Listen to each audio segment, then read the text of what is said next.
আজকের দিনটা ছিল রবিবার, কিন্তু আমার পোড়া কপাল দেখো, আজকের দিনেই আমার দুখানা পড়া পড়ে গিয়েছিল।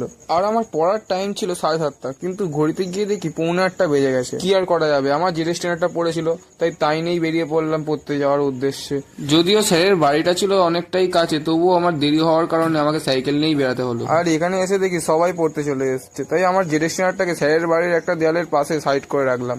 এরপর এই সরু গলিটা দিয়ে গিয়েই পৌঁছালাম স্যারের বাড়িতে। আর টানা 2 ঘন্টা পড়ানোর পর স্যার ফাইনালি ছুটি দিয়ে দিল। আর এখন আমাকে যেতে হবে বাজারের উদ্দেশ্যে। আর আমি এখন চলে এসেছি একটা খাসির মাংসের দোকানে। তবে হ্যাঁ ভাই, খাসির মাংস কিনতে আসেনি, এসেছি খাসির মাথা কিনতে। আর হ্যাঁ, তোমাদের মধ্যে অনেকেই বলতে পারে যে ইস, খাসির মাথা কেউ খায় নাকি? আরে হ্যাঁ ভাই, খায়, মানুষেই খায়। আর যারা খায় তারাই একমাত্র জানে। আর তোমাদের মধ্যে কে কে খাসির মাথা খেয়েছো তারা কমেন্টে জানাবে। আর আমি কেন খাচ্ছি জানো? আমার মাথায় তো কোনো ঘিলও নেই, তাই খাসির মাথার ঘিলগুলি আমার মাথায় ভরে নি। আর আমি এখন যাচ্ছি আর এক জায়গায় পড়তে। আর তোমাদেরকে ভিডিওর প্রথমে বলতে ভুলে গেছি, আমার এখন ওখানে গিয়ে এক্সাম আছে। তো গাইস,